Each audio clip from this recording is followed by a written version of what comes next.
지난주 보고 오늘 보고서 늘 매주마다 뵀는데도 이번 한 주간 밖에 있다 오니까 뭐 한 몇 주 쉬었다고 온 것 같은 느낌이네요.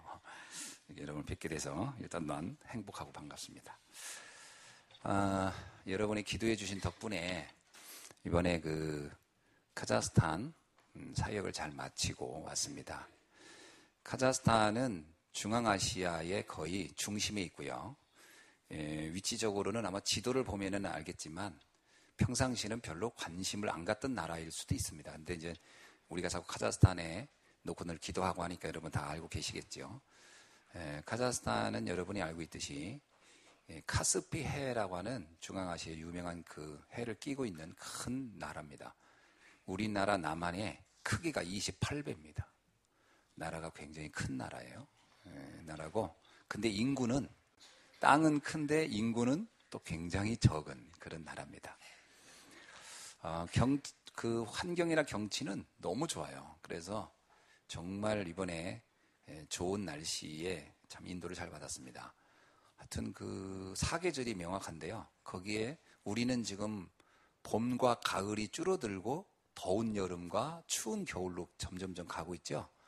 근데 카자흐스탄은 반대로 과거에는 추운 겨울과 뜨거운 여름이었다가 지금은 여름보다는 봄과 가을이 점점 길어지고 있다고 그래요. 그러니까 사계절이 더 뚜렷해지고 날씨가 더 좋아지고 있다라고 하는 겁니다. 그래서 굉장히 아름다운 도시였고 아름다운 경치를 가지고 있는 나라예요.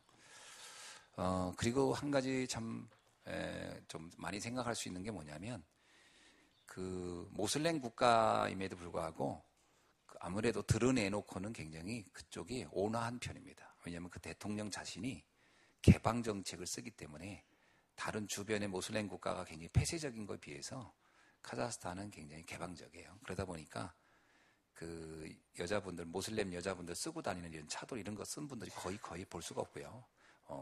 뭐 있더라도 흔치 않습니다. 그리고 우리처럼 똑같이 이렇게 다 자유롭게 복장을 입고 그렇게 생활을 하고요. 그 유럽과 가깝기 때문에 유럽 문화를 많이 이렇게 흡수해서 사람들의 생각이나 사고가 굉장히 서구적인 거죠.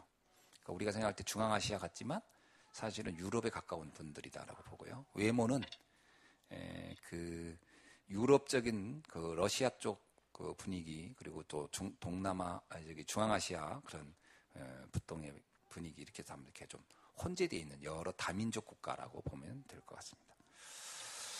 이번에 저희들이 같이 저를 포함해서 8분이 갔다 왔어요. 저희하고 집사람은 뭐 전에도 갔다 왔지만 나머지 분들은 처음 간 분들이었고요. 일단은 여기서 비행기로 한 6시간 정도 갔고요. 거기서 도착을 해서 바로 이제 시간이 많지 않아 가지고 큰 짐은 저기 다른 차편으로 교회로 보내고 버스를 타고 침켄트라는 곳으로 이동을 했는데 버스가 그 침대 버스예요. 뭐 여러분 이해가 안 될 겁니다. 버스가 침대로 돼 있어. 2층 침대로요. 양쪽 두 줄로 쫙 돼 있는데 일단 침대 버스니까 편하더라고요. 누워서 갈 수 있어서. 그래서 이제 누워서 가고 그 안에는 카페트를 중간에 깔아가지고 또 신발을 신지 못하게 먼지 나니까 그래서 또 이렇게 신발은 봉지에 다 담아가지고 자기 잠자리 밑에다 다 넣는 데가 있어서 넣고 나름 굉장히 그 생각 외로 쾌적했고요. 뭐 서양 성사님 말에 의하면 발냄새 날까봐 걱정했는데 발냄새도 거의 안 나고요. 의외로 생각 외로 굉장히 깨끗했어요. 깨끗하고 또 운전을 너무 잘해요. 저는 이번에 운전 타면서 그 13시간을 그러니까 1000km를 갔습니다. 운전하시는 분 두 분이 맞교대를 계속하면서 가더라고요. 근데 1000km를 가고 또 사역 끝나고 1000km를 왔으니까 2000km를 갔다 왔거든요. 지금 천안에서 서울에서 부산이 400km? 500km요? 그렇게 되죠. 서울 부산이 500km니까 우리가 서울 부산을 그날에 4번 갔다 왔다 이렇게 차를 탔다고 보면은 될 겁니다. 이제 아마 어느 정도 탔는지 알 수 있겠죠. 근데 이제 다들 좀 피곤해 하셔가지고 차를 타자마자 다 그냥 잠들었어요. 그러다가 중간중간에 차가 몇 번 쉬었는데 섰는 것도 다 기억이 안 나더라고요. 어떤 뭐 소변 마려울 때 잠깐 내려서 일 보고 바로 가고 그래서 저는 자다가 눈 뜨니까 도착했다더라고요. 도착을 해서 저는 너무 좋았어요. 자면서 몸이 좀 피로를 푸니까. 그리고서 사역을 하는데 어디를 갔냐면 감사하게도 우리 잔사야 어머니를 뵀어요. 잔사야도 참 외모가 이렇게 잘생겼잖아요. 근데 그 어머니가 잘생겼어요. 어머니가 아주 잘생기고 날씬하고 멋지더라고요. 그래서 내가 그 어머니 보는 순간 딱 알겠더라고요. 잔사야 엄마구나 이렇게. 외모가 똑같이 생겼어요. 똑같이. 그래서 잔사야 엄마구나 이렇게 알았고요. 굉장히 또 밝고 친절하고 활달하고 그러시더라. 성격도 거의 비슷한 것 같아요. 그래서 이렇게 저희들을 마중 나와 주셔서 만나서 어디로 갔냐? 삼촌 집에 갔어요. 우리 잔사의 삼촌 집에. 근데 삼촌이 전에는 좀 작은 집에서 사셨다더라고요. 근데 이번에 어머니도 처음 봤대요. 자기 삼촌 집을. 삼촌이 굉장히 집을 크게 졌어요. 여기 사진에 나오는 그 사진이 삼촌 집입니다. 아마 잔사야도 못 봤을 거예요. 왜냐하면 아마 최근에 지은 집인 것 같더라고요. 그래서 거기서 요 뒤에 첫 번째 사진 뒤에 있는 그 집이 우리 잔사야 삼촌 집입니다. 집이 굉장히 넓어요. 굉장히 넓어가지고 앞으로 거기서 지교회를 하면 딱 좋겠다 생각이 들어요. 그 안에 그 거실에 이렇게 빼곡하게 앉으면 내 생각에는 아마 내일 다 중세면 한 40명에서 50명 정도 앉을 수 있지 않을까. 거실에 굉장히 넓은 거실이었어요.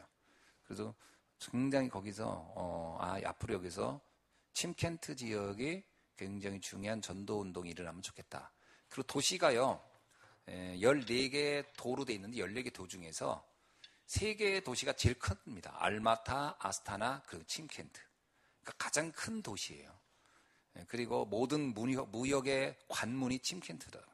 그 침켄트 바로 밑에가 우크라이나 그 도시 거기서 우크라이나가 우즈베키스탄인가요?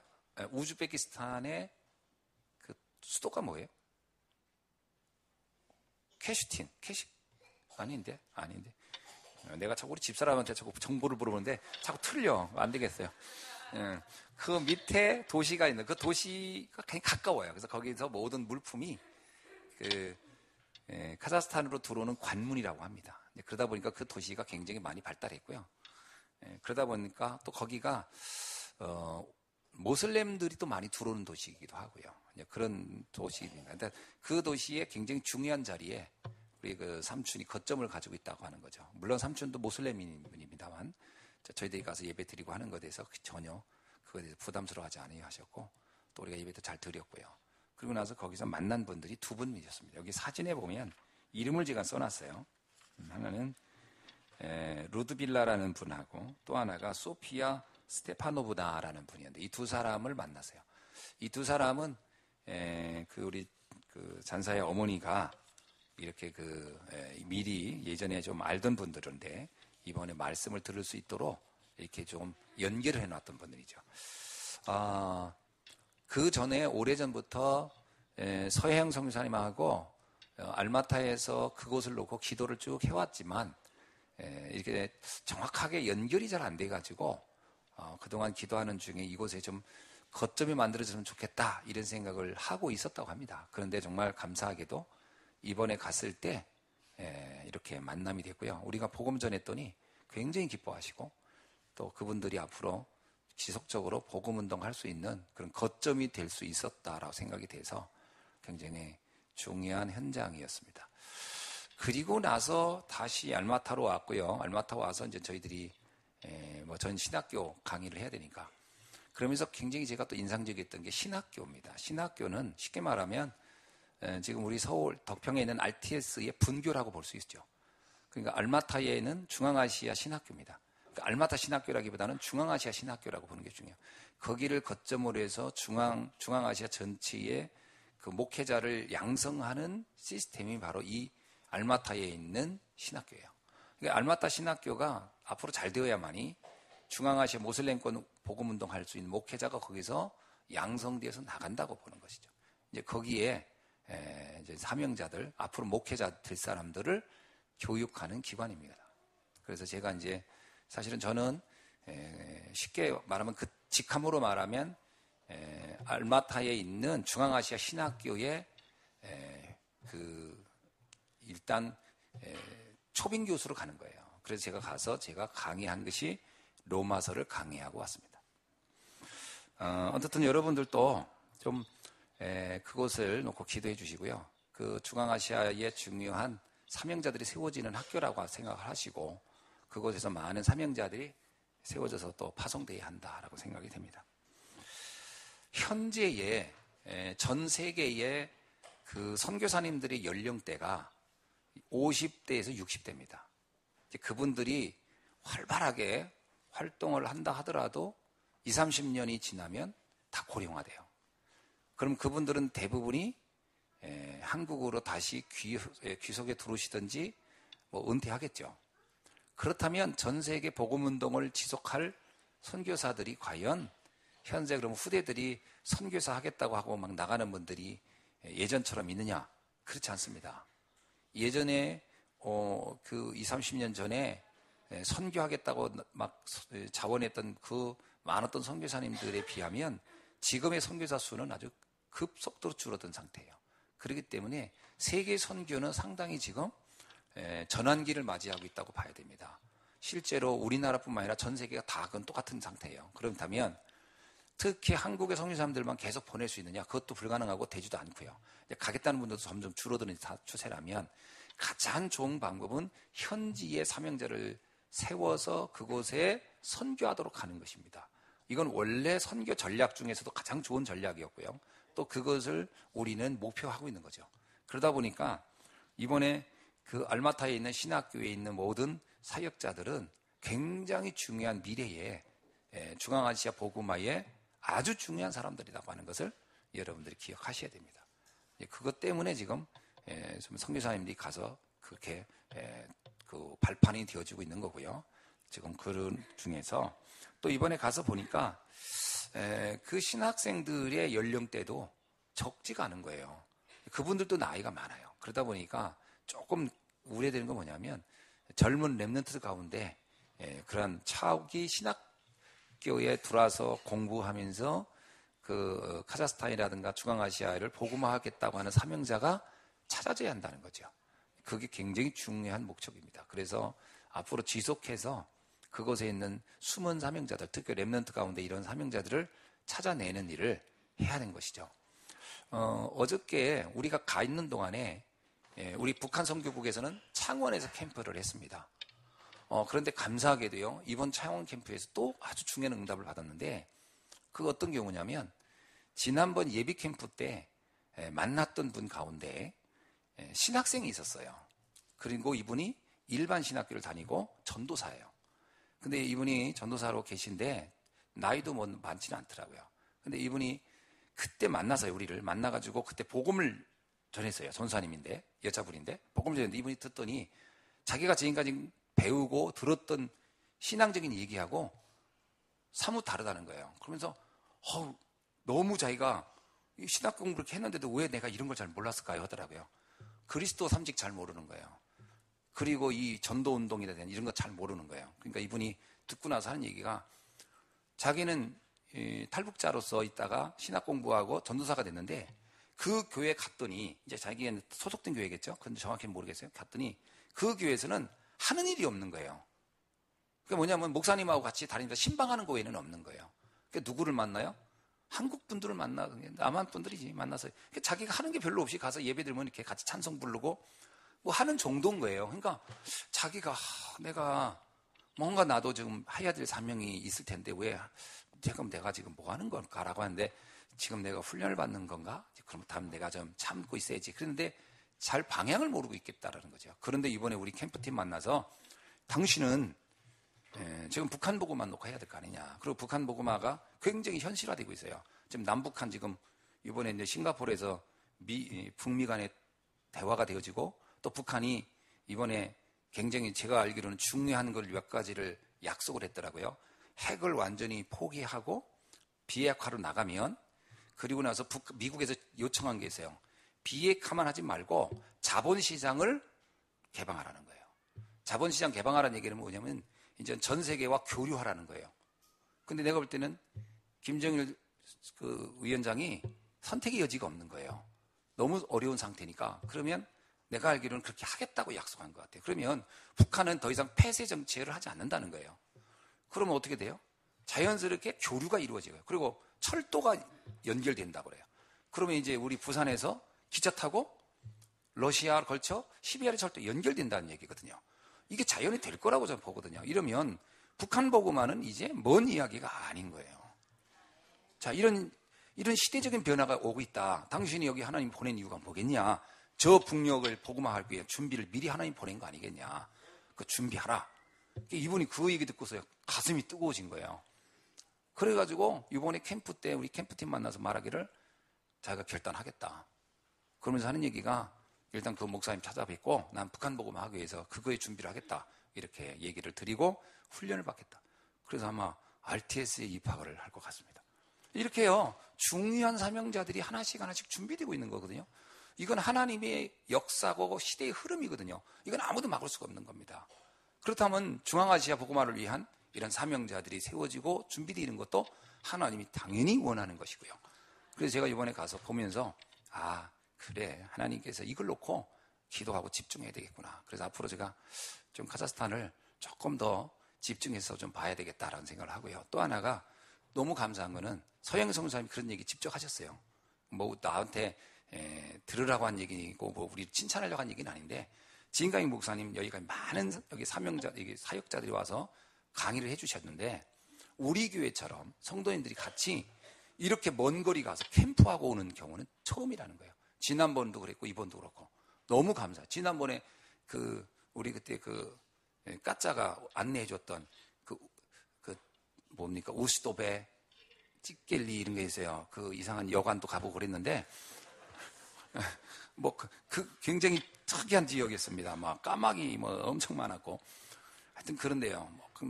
한때는 개고기 줘가지고 또 개고기 먹고 막 그런 도시였어요.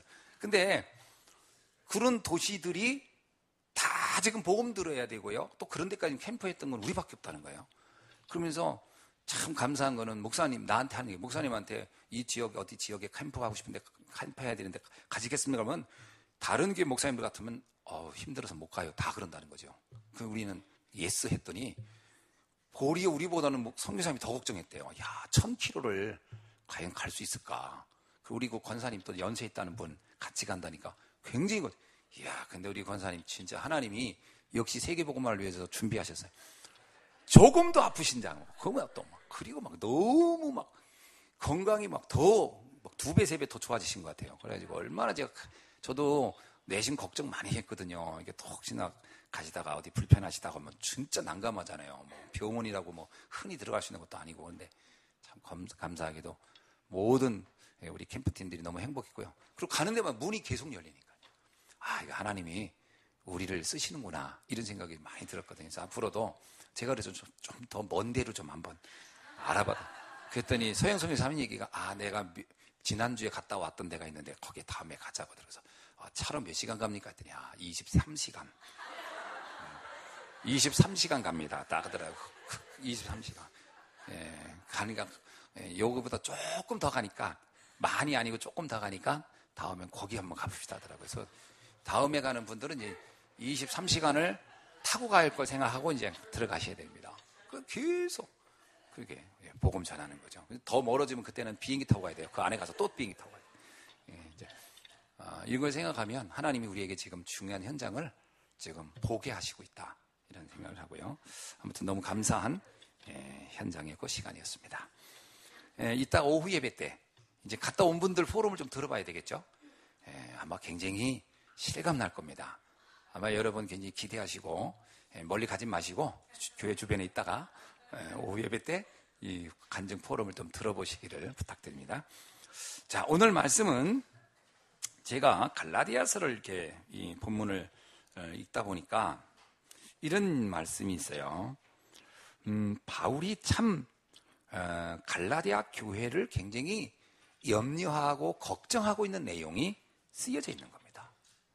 한번 봅시다. 8절에 그러나 너희가 그때는 하나님을 알지 못하여 본질상 하나님이 아닌 자들에게 종노릇하였더니 이게 불신자 상태거든요. 옛날에 너희들이 이제 갈라디아 교회 성도들을 말하는 겁니다. 옛날에 당신들이 복음을 모를 때는 불신자의 종노릇을 하며 살지 않았느냐. 그러나 이제는 너희가 하나님을 알 뿐만 아니라, 그렇죠? 하나님을 알게 됐죠. 복음을 통하여 더욱 하나님을 아신 바 되었거늘 하나님이 이제 아는 자가 된 거예요. 내가 하나님도 알았고 하나님도 나를 알게 된 거예요. 그런데 어찌하여 9절 중간에 보면 어찌하여 다시 약하고 천박한 초등학문으로 돌아가서 다시 그들에게 종노릇하려 하느냐. 그러니까 다시 불신자 상태로 왜 돌아가려 하느냐. 여러분 생각하기에 어떻게 이럴 수 있을까? 아니 근데 이게 갈라디아 교회 성도들의 영적 상태를 지금 바울이 보면서 걱정하는 거예요. 아니 전에는 막 완전히 불신자 상태에 있다가 이제 복음 알고 나서 너무 좋아하는 것 같더니 오늘날 보니까 다시 불신자 비슷하게 다시 돌아가고 있는 모습을 본 거예요. 자, 그러면서 뭐라고 합니까? 10절에 너희가 날과 달과 절기와 해를 삼가 지키니 뭔가 바뀌지 않은, 뭔가 각인된 게 안 바뀌는 거예요.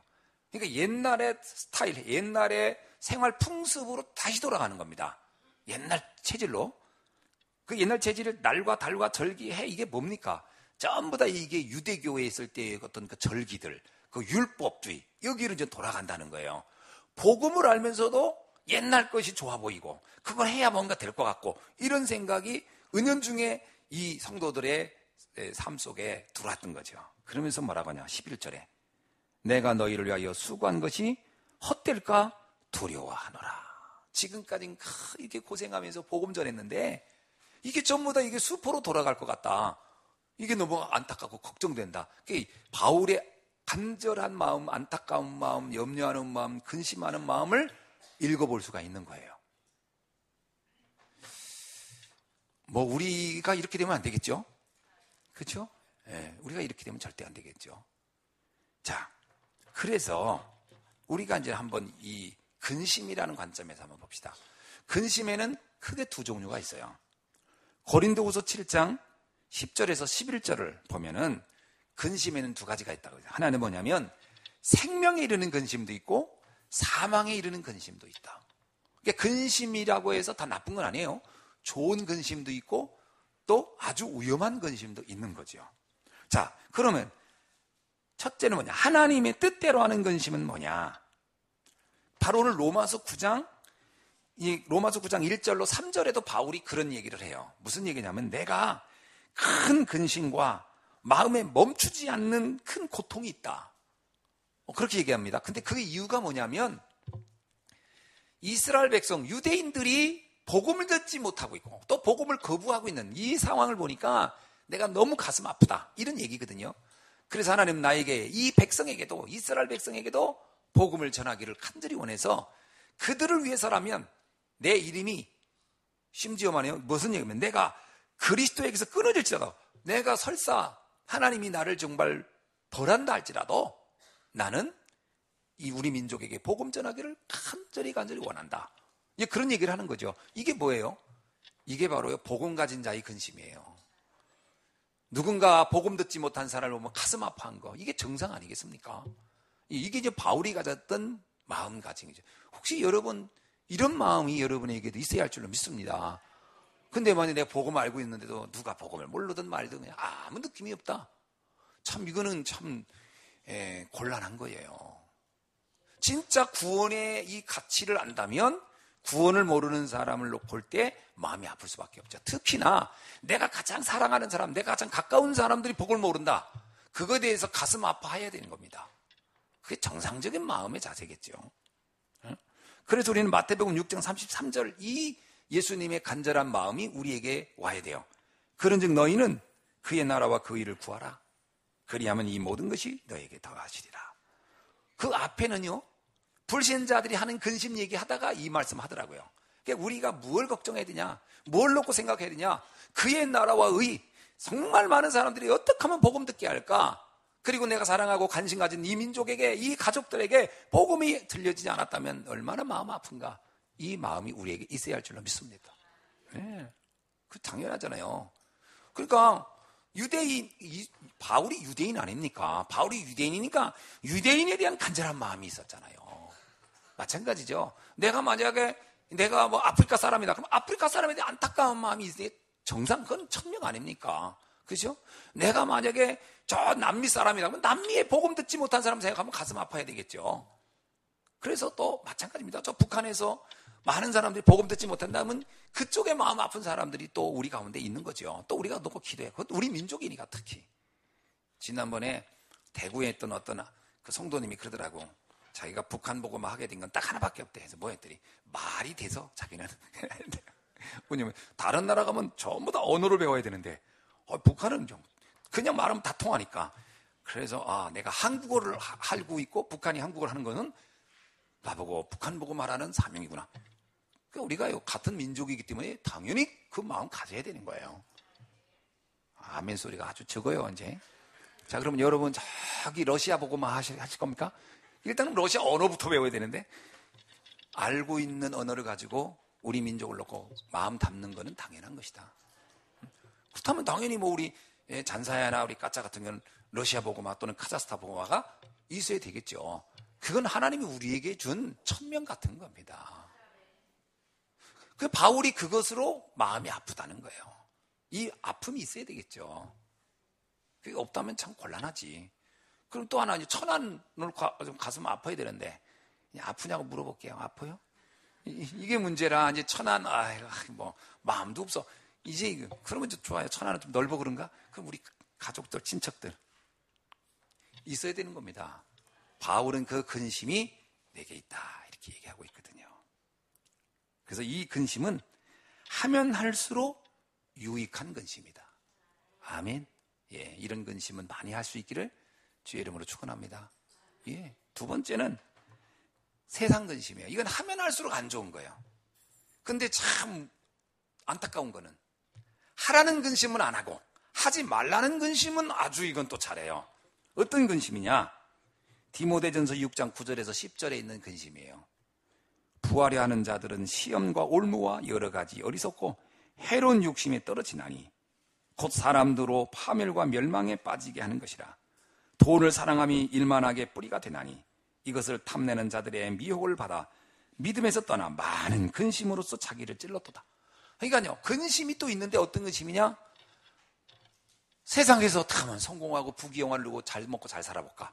이거 놓고 근심하는 사람들이 있다는 거죠. 근데 거의 이거는 이제 욕망이거든, 욕망. 이 욕망을 놓고 우리가 근심한다? 이거는 하면 할수록 나를 더 피폐하게 만드는 거라고. 여기 뭐라고 하면 이거는 나를 파멸과 멸망에 빠지게 하는 것이다. 이거는 나를 어떻게 한다? 믿음에서 떠나게 만드는 것이고, 이거는 나를 찌르는 것이다. 그런데 이런 근심을 우리는요, 하면 안 되는데, 이상하지. 이거는 안 시켜도 해요. 이 근심은 늘 눈만 뜨면 해요. 어떻게 하면 되나? 그러니까 뭐냐? 마태복음 6장 31절 32절 보니까 너희는 염려하 여기를 무엇을 먹을까, 무엇을 마실까, 무엇을 입을까 염려하지 말라. 그 염려 매일 걱정하는 게 그거라. 뭘 먹을까, 무엇을 입을까, 무엇을 마실까. 이거 매일 이 걱정한단 말이죠. 이거는 뭐라고 하냐? 이거는 저 불신자들이나 하는 근심 아니냐. 너희가 할 근심은 따로 있다라는 거예요. 뭐야? 그의 나라와 의를 구하라. 아멘이죠. 그렇게 이런 불신자들이 하는 근심하면 어떻게 되냐? 우리 인생이요, 하면 할수록 잠언 17장 22절 이런 말이 있어요. 이런 근심은 뼈를 마르게 한다. 만병의 원인이라는 거예요. 만병의 원인. 세상 근심은 나를 병들게 하는 거예요. 여러분, 이제부터 오늘부터 세상 근심 완전 끊기를 주의 여러분 축원합니다. 이제는 할 필요 없어요. 왜냐? 주님이 말했잖아요. 그의 나라와 의를 구하고 그걸 놓고 마음을 담으면 걱정 안 해도 그건 너에게 더하여 주시리라. 자, 우리 옆 사람한테 인사합시다. 세상 근심 뚝 합시다. 시작. 네. 네. 세상 근심 뚝입니다. 잘라야 돼요. 이거 근심 그만하셔야 돼요. 우리도 모르게 이 근심은 막 안 시켜도 매일 그냥 가불까지 해가면서 막 그냥 미리 막 땡겨다가 막 일어나지도 않았는데 막 미리 막 1년 후에 일어날 거 막 어떤 경우 10년 전 것도 걱정하고 막 참 너무 근심하는 거야. 전에 내가 얘기 안 했습니까? 오래전이에요. 어떤 분이 저한테 화분을 선물하겠대. 그래서 내가 그 화분 어떤 화분이냐 했더니 사람 키보다 크다는 거예요. 그래요? 그 어디냐 했더니 그때가 용인인가 어딘가 있었어요. 그래서 여기서 또 그걸 가지러 갔어요. 아주 좋더라고요, 화분이. 나중에 우리가 못 키워서 다 죽여서 그렇지. 아니, 집에서요, 이 화분을 정말 잘 키웠어. 그래서 화분이 막 이렇게 높은 거야. 근데 이걸 왜 우리한테 주려고 합니까? 그랬더니 이 남자분이, 이게 부인의 남편이지요. 남편이 화분이 사람 키보다 크면 재수 없다. 사람한테 벌을 준다 이거. 이 나무가 나를 눌러서 하는 사업이 안 된다는 거야. 그래가지고 이 사람이 매일 그 나무가 자랄 때마다 오히려 자른 거야. 근데 어느 날 출장 갔다 오면 더 커있네? 이 남자가 그것 때문에 시달려가지고, 왜냐하면 자기가 가 있는 동안에 클까봐. 자기가 출장 간 사이 나무가 클까봐 이 불안감에 부인한테 말한 거야. 그 나무 두고 줘버리라고. 아니면 죽여버리겠다고 자기가. 그러니까 이 부인이 너무 아까우니까 우리한테 연락한 거예요. 난 세상에 나무 큰 거 가지고 걱정하는 인간을 처음 봤어요. 아니 나무는 커야지. 그러니까 세상에 근심할 게 없으니까 별걸 다 가지고 근심해요. 난 그 사람 보면서요, 야 세상에는 이것도 병이구나. 사업도 잘해요. 근데 근심이 이렇게 많아. 매일 근심만. 그게 내가 참 세상엔 참 별의별 인간이 다 있다더니 이런 사람이 있구나. 근데 이분이 돈을 많이 벌었어요. 뭐해서 벌냐면요, 혹시 아십니까? 생활지 중에 뭐더라? 벼룩시장? 벼룩시장을 용인에서 처음 한 사람이에요. 그 돈 엄청 벌었어요. 가지고 그거를 용인이 한참 막 클 때 해가지고 벌어가지고 이 벼룩시장을 누구한테 돈을 다 넘긴 거야. 뭡니까? 그 돈 받고 넘겼지. 예. 돈이 많아. 근데 이 돈을 다 어디다 투자한지 아세요? 제주도에다가. 왜요? 전쟁 나면 죽을까봐 무섭다고 제주도에다가 지하를 파가지고 빵카를 만들고 거기다 돈 다 투자했어. 부인이 미치려고 하는 거예요. 아니 그 돈 가지고 이렇게 어디 좋은 아파트를 사든지 뭐 별장을 사면 좋잖아. 제주도에 빵카를 만들었으니 그거 누가 사 그걸. 난 그런 사람을 내 다 봤어. 그래서 참 세상에는 이게 참 영적 문제. 이거 치유받아야 되거든. 근데 그 남자가 내 얼굴을 볼 수가 있나. 그래서 그냥 화분만 갖고 왔어요. 지금도 너무 독특한 분이다. 이주수. 그러니까 그분이 평상시에 왜 이 나무 자라는 게 무서울까? 전쟁 날 걸 걱정해가지고 그다 탈 정도니까. 이게 보통 이게 불안한 사람은 아닌 거죠. 근심을 이렇게 가불해서 하는 사람들 많습니다. 자, 그러니까 이런 근심을 하면 안 돼요. 무엇을 먹고 마시고 입을까, 막 어떻게 될까, 막. 여러분, 문제가 옵니까? 걱정하지 마세요. 그것도 하나님 뜻이 있는 거예요. 언제 요셉이 걱정했을까? 안 합니다. 다윗은요, 안 해요. 시편 23편 보세요. 여호와는 나의 목자시니 내가 아무것도 염려가 없다. 걱정하지 않는다. 문제 속 하나님 더 큰 축복이 있는데 뭐가 문제냐? 결국 요셉은 보세요. 노예로 간데 그 노예로 망하지 않았습니다. 애굽을 바꾸는 응답의 자리로 간 거예요. 다윗 보세요. 사울왕한테 그렇게 쫓겨서 죽을 것 같아 죽지 않았어요. 나중에 이스라엘이 왕이 되었어요. 그 위기는 위기가 아니다. 진짜 여러분 언약 속에 있다면, 여러분이 정말 하나님과 함께하는 사람이 맞다면 문제는 축복이 될 줄로 믿습니다. 그러니까 염려할 게 없어요. 혹시 지금 내 주어지는 환경이나 여건 중에 어려움이 있습니까? 걱정이 있습니까? 그거를 잘못 보고 있는 거예요. 그거를 현실만 보면 착각합니다. 사실만 봐도 오해합니다. 진실을 보면 낙심할 수 있습니다. 그러나 영적 사실을 보면 감사할 수 있어요. 왜냐하면 하나님의 위대한 계획을 거기서 발견할 수 있기 때문에요. 오늘 이 축복이 눈이 열리기를 주의 이름으로 축원합니다. 아멘. 아멘. 예. 그래서요, 이런 눈이 열리려면 복음의 뿌리가 내려야 되는 거예요. 복음의 뿌리 안 내리면 어떻게 됩니까? 근심의 내용이 안 바뀌어요. 복음의 뿌리 내려야 근심의 내용이 바뀌어요. 이제는 세상 근심하던 내가 이제 하나님의 뜻을 향하여 마음을 담고 그걸 놓고 마음을 담는 기도하는 영적 근심의, 생명 살리는 근심의 주인공이 될 줄로 믿습니다. 그래서 우리 성도님들과 우리 렘넌트는요, 3서밋에 도전해야 돼요. 말씀 서밋, 기도 서밋, 전도 서밋입니다. 이게 무슨 얘기냐? 나는 말씀을 가장 바르게 받는 사람이 되겠다. 아멘. 우리 예수한교회에서, 아니 천안에서, 아니 중부권에서, 이 민족 전 세계에서 난 말씀을 가장 바르게 받고 언약으로 붙잡고 기도하는 사람이 되겠다. 그거부터 응답받으면 됩니다. 그 다음에요, 기도. 나는 이 지역과 교회와 우리 민족을 위해서 나는 기도의 파수꾼이 되겠다. 그거 되면 됩니다. 그것이 나의 기도의 대목이요. 나는 오직 그것만을 위해 기도하겠다. 세 번째 뭐가 있겠습니까? 전도서입니다. 내가 아는 모든 사람에게 나는 복음을 전하겠다. 이 마음만 담기를 주의 이름으로 축원합니다.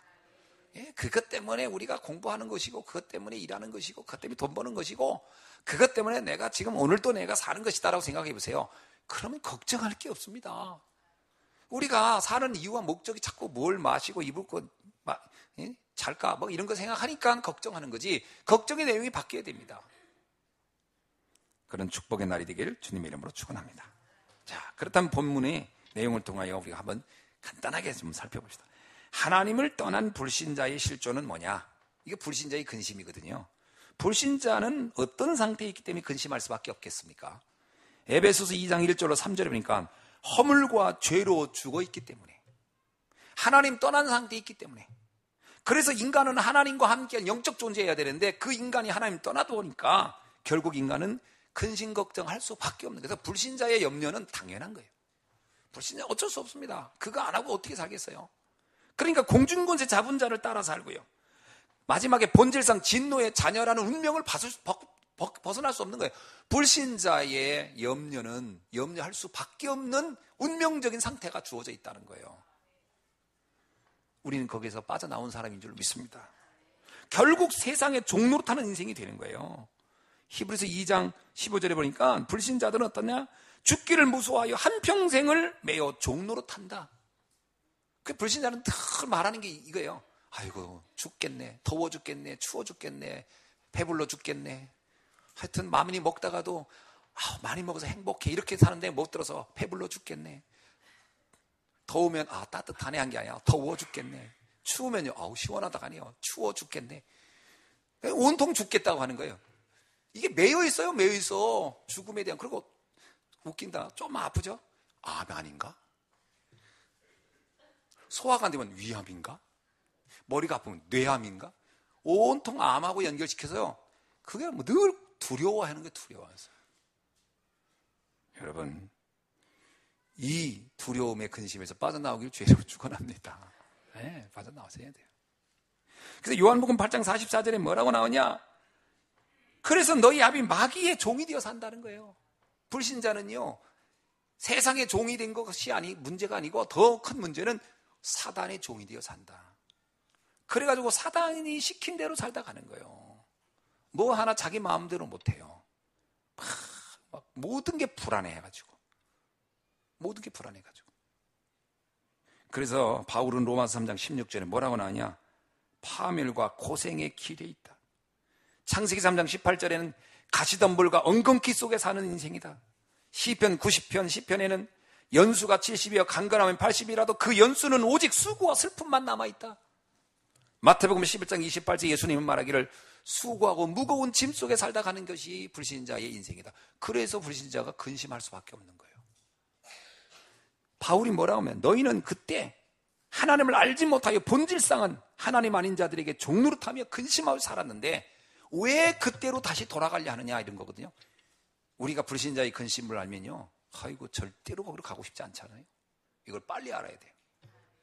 그럼 그들을 살리고 도와주는 일을 해야지, 내가 거기에 빠져들어가면 큰일 나겠죠. 그러면 하나님을 만난 성도의 실존은 뭘까요? 성도가 걱정하는 건 다른 거에 대해요. 로마서 8장 1절로 2절에 해방된 인생이에요. 그리스도 예수 안에 있는 생명의 성령의 법이 죄와 사망의 법에서 너를 해방하였습니다. 해방됐다는 거예요. 걱정할 게 없어요. 여러분, 내가 복음을 알고 나서 제일 좋아하는 성구예요. 진리를 알지니 진리가 너를 자유케 하리라. 아무것도 염려할 게 없어요. 옛날에는 왜 이렇게 걱정이 많았는지 몰라요. 저도 체질이 걱정 체질이라 눈 뜨고 나면 걱정하고 잠잘 때 걱정하고, 그 잠이 안 와. 누워가지고 이 걱정 저 걱정, 온갖 세상 걱정 다 하는 거지. 그 옛날에 그런 거 있잖아요. 누워서 걱정할 게 없으니까 지붕이 무너질 거 걱정하고 뭐 그런 걱정했다고 하는데 별의별 걱정, 어떤 사람이 그 걱정하더라고. 한 번은 우연히, 오래전이에요, 기차에서 만나서 얘기하는데 나한테 그러는 거예요. 선생님, 이 기차 가다가 사고 나면 어떻게 될까요? 난 아무 생각 없고 있는데 내가 글쎄 기차 사고는 흔치 않건지 했더니 그래도 만에 하나 나면 어떻게 되죠? 우리 처제가 비행기를 못 타요. 우리 처제가. 그럼 돈이 없어 못 타냐? 아닙니다. 부부가 돈 엄청 벌어요. 절대로 비행기 안 타요. 왜? 비행기 떨어지면 어떡하나, 그 걱정 때문에. 공중에서 비행기가 잘못되면은 어떻게 탈출하냐 이거지. 낙하산도 안 주는데. 그래서 절대 비행기 안 타. 참, 나는 이렇게 내가 많이 타도 한 번도 그런 비슷한 일어난 적이 없거든. 그러니까 너무 걱정하죠. 비행기 떨어질까 걱정, 기차 사고 날까 걱정. 여러분, 우리가 할 걱정은 따로 있어요. 사람들 다 잡혀 있다니까. 그 잡힌 걸 벗어주는 걸 우리가 걱정해야지. 그래서 내가 그랬어요. 아이고 선생님, 기차가 무너질 걸 걱정한다면 어떻게 살아요? 걷다가 돌이 날라와 죽을지, 밥 먹다가 그게 얹혀 죽을지 아무도 알 수 없는 거 아니냐. 그랬더니 이분이 하는 얘기가, 그렇지 않아도 제가 먹을 때마다 늘 불안하다는 거야. 이게 잘못해서 죽으면 어떡하냐. 이분은 죽음에 대한 두려움이 자, 그래 내가 복음 전했어요. 그분이 누구냐? 나사렛 대 교수예요. 나사렛 대 교수가 그러더라니까. 난 너무 한심해가지고 그때. 그래서 내가 복음 전했어요. 그래가지고 영등포에서 내리는데 서울역까지 가서 내가 그 말이 끝나지 않아가지고 내가 그때 짧게 하는 걸 몰라가지고.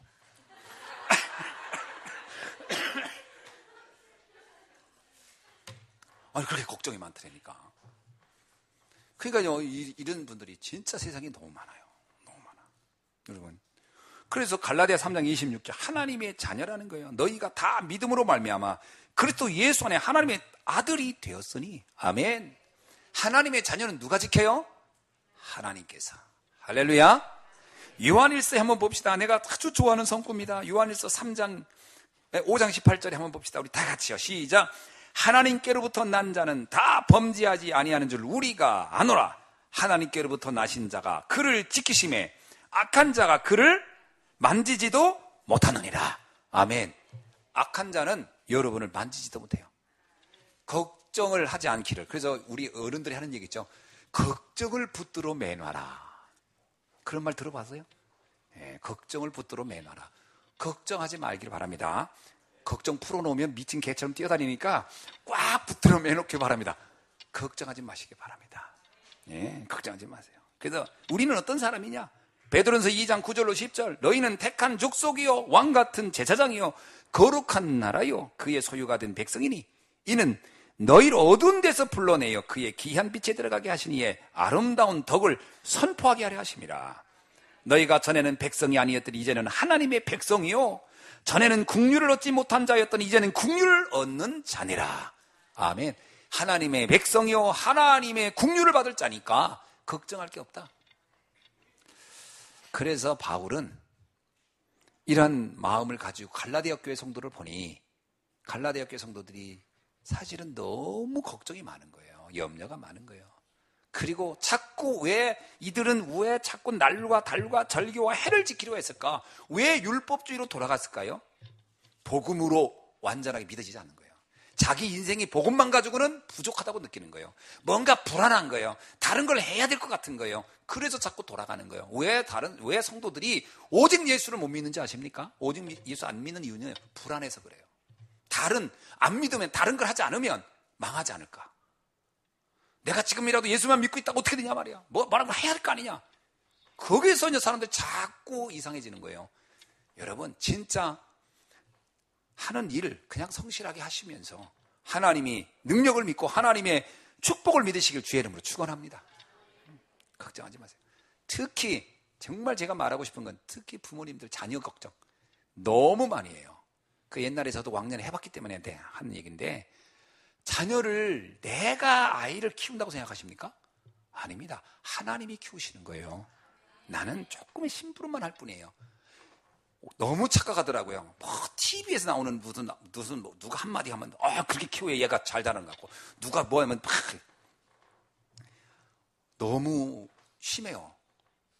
이유는 불안해서 이렇게 키우면 잘못될까 봐. 그러니까 요즘은 막 3살짜리 갖다 놓고 영어 가르친다더라고요. 그 아이가요 그것 때문에 스트레스 와가지고 걔가 영어 0점 안 나고 경기하게 만들어버린 거예요. 왜 그렇게 키웁니까? 왜냐면 잘못 알고 있는 거예요. 불안한 거예요. 그거 어린아이 그렇게 안 키우면 얘 나중에 뭐 굶어 죽을까봐 거지 될까봐 절대 그럴 리가 없는데 하나님의 능력을 믿으시길 주님 축원합니다. 하나님의 백성이에요. 하나님의 국류를 받을 자예요. 그래서 복음의 사람으로 만들어 놓으면 끝나요. 여러분, 한나가 걱정이 됐으면 어떻게 사무엘을 엘리 제사장 집에 맡겼겠습니까? 엘리 제사장이 인격적으로 훌륭한 것도 아닌데 어떻게 맡길 수 있어요? 딱 하나님의 능력을 믿었던 거예요. 그것으로 끝난 거예요. 사무엘은요, 시대적인 지도자가 된 거예요. 제가 볼 때는 한나의 믿음이 참 놀랍다. 하나님의 능력을 믿으시길 주의 이름 축원합니다. 예? 그거 안 믿어지니까 자꾸 걱정하는 거예요. 그러니까 복음이 흔들리면 어떻게 되냐? 성도들의 신앙생활이, 삶이 불신자 상태로 다시 되돌아간다는 거예요. 분명히 영혼은 구원 받았는데, 잘 들어보세요. 구원은 분명히 믿는 순간 받았는데 삶의 패턴이나 모든 삶의 상황들은 불신자처럼 또 사는 거예요. 그럼 매일 또 그냥 이 걱정 저 걱정 또 하는 거예요. 그러니까 기도도 시작이 뭡니까? 구원의 감사로부터 시작하라고 하잖아요. 구원의 감사가 안 나와요. 뭐부터 나오냐? 한숨부터 시작해요. 그거 또 한숨이라고 표현을 못하니까 주여 아시지요? 제 입장. 알긴 뭘 알아요. 하나님 이러지. 네 지금 걱정에 빠졌구나 이거 알지. 거의 다 그런 수준이란 말이에요. 하나님 구원해 주신 것 감사합니다. 오늘도 하나님이 나와 함께 하신 것 감사합니다. 문제가 왔지만 문제 속에 빠지지 아니하고 문제 속에 하나님이 숨겨진 계획을 찾을 수 있도록 은혜 주시니 감사합니다. 오늘 또 말씀 속에서 하나님이 주신 언약을 붙잡고 도전할 수 있는 전도자의 길을 가게 하옵소서. 이래야 되는 거 아닙니까? 조금만 문제만 하나 터지면 그냥 막 기운이 쭉 빠져가지고. 그러니까 바울이 볼 때는요, 갈라디아 성도들이 영적 상태가 그랬다는 거예요. 구원받았던 것은 알았는데 또 세상의 이론, 세상의 사람들이 말을 듣다 보니 그거 해야 될 것 같고. 그 성도님들이요, 오늘 이렇게 예배 드리고 뭐 여러 번 두고 한 얘기는 아닙니다. 예배 탁 드리면 막 주여, 아멘, 할렐루야 막 이럽니다. 돌아가가지고 TV 딱 켜요. TV에서 자녀 교육, 짜잔. 학자들이 나와서 뭐 이렇게 불안에 떠는 거예요. 이제 그 내일부터 어디 보내야 되고 뭐. 아이고, 그거를 그러니까 맨날 마음이 왔다 갔다. 바울이 말합니다. 그동안 수고한 것이 헛될까 두려워한다. 그동안 그렇게 들었던 메시지가 다 원점으로 돌아갈까 내가 걱정된다. 그래서 왜 흔들릴까? 첫째입니다. 예배 실패해서 그래요. 예배를 성공해야 됩니다. 예배를 성공한단 말은 시작부터 끝까지 잘 앉았다 가느냐 이 얘기가 아니에요. 말씀을 들을 때 인생의 질문의 답을 완전히 잡고 가야 돼요. 혹시 여러분이 조그만큼이라도 걱정거리가 있을 때는 그 걱정거리의 답을 확실히 잡고 가야 돼요. 내가 만약에 자녀 문제를 고민했다. 오늘 말씀을 듣는 중에 그래 하나님께서 내 자녀를 지켜주시겠구나. 결론 내야 돼. 그러면 그 일 끝나는 거거든요. 예배를 그렇게 잡아야 돼요. 경제, 하나님이 경제, 숨은 경제, 빛의 경제가 있구나. 하나님이 그 경제문을 열어주시면 주께서 열면 막을 자 없고 주님이 막으면 열 자가 없는 거 아니냐. 하나님이 열어주셔야 하는 거지 내가 열려고 머무르면 되겠냐. 그래 하나님의 언약 잡고 기도한다. 이렇게 하면 답이 딱 나와보니 끝나는 거거든요. 그 다음엔 기도하면서 기다리면 돼요. 예배에서 답을 찾아야 돼요. 그거 안 되니까 계속 예배를 드린 것 같은데 염려는 염려대로 또 하고 있는 거예요. 오늘 결론 내기를 주의 이름으로 축원합니다. 그래서 데살로니가전서 2장 13절에 이렇게 말하잖아요. 너희가 우리에게 들은 바 하나님의 말씀을 받을 때, 바울이 하는 얘기입니다. 바울이 하는 얘기예요. 데살로니가전서 성도들에게 우리 말을 받을 때에 사람의 말로 받지 말고 하나님의 말씀으로 받으리니 진실로 그러하도다. 이 말씀이 또한 너희 믿는 자 속에서 역사하느니라. 하나님의 말씀으로 잡으면 역사가 일어난다. 이 언약이 오늘 또 여러분에게 각인되어지는 날이 되길 주의로 축원합니다. 이거 안 되면요, 옛날로 돌아가는 거예요. 초등학문으로 돌아가는 거예요. 초등학문을 뭐라고 했냐면 약하고 천박하다라고 표현했어요. 약하고 천박하다. 사람이 언제 천박한지 아세요? 자꾸 이 말했다 저 말했다 이 말했다 저 말. 그럼 천박해 보여요. 사람에게 소신도 있고 오직도 있고 유일성도 있고 재창조가 있어야지 누가 무슨 말하면 이 말했다 누가 말하면 저 말했다 왔다 갔다. 그 되게 사람 참 정말 거시기합니다. 그거를 약하고 천박하다라고 쓴 거예요. 신앙생활이 그렇게 약하고 천박하면 안 돼요. 그냥 왔다 갔다. 자, 결국은 나중엔 불신자의 종로로 타게 돼버린다는 거죠. 여러분, 하나님의 자녀가 불신자 종로로 해서 되겠습니까? 불신자를 살리는 사람이 돼야지. 불신자들이 조금 뭐가 된다고 해서 아이고 나도 저거 해볼까. 누가 이러면 아이고 나도 저거 해볼까. 어느 세월에요. 언제 세상을 살리겠습니까? 거기서 완전히 다 진을 다 빼버리는데 불신자를 살려야 돼요. 불신자가 성공한 건 성공한 게 아닙니다. 그 잠시 찰나 꽃같이 폈다가 질 것이에요. 그들의 근본은 다 무너져 있어요. 불신자가 겉으로는 화려하고 겉으로는 자랑스럽게 막 큰 소리 치지만 내면을 보세요. 다 무너져 있습니다. 그런 사람들을 보면서 아이고 돈 꽤나 있네, 아이고 부러워라. 그거는요 우리가 시대 보는 눈이 없는 거예요. 잘못하면 불신자를 살리기는커녕 불신자의 종로로 타게 되니까요. 이 언약을 여러분이 확실히 붙잡기를 주의 이름으로 축원합니다. 여러분은 누구냐? 시대 살릴 썸이시다. 아멘. 그래서 세 군데 뿌리를 내리시기 바랍니다. 첫째, 복음의 뿌리. 이때부터 인생은 변화가 시작됩니다. 진짜 그리스도로 충분하고 완전하고 모든 것이다. 결론 내셔야 돼요. 그리스도는 십자가에서 다 이루었다. 결론 내셔야 돼요.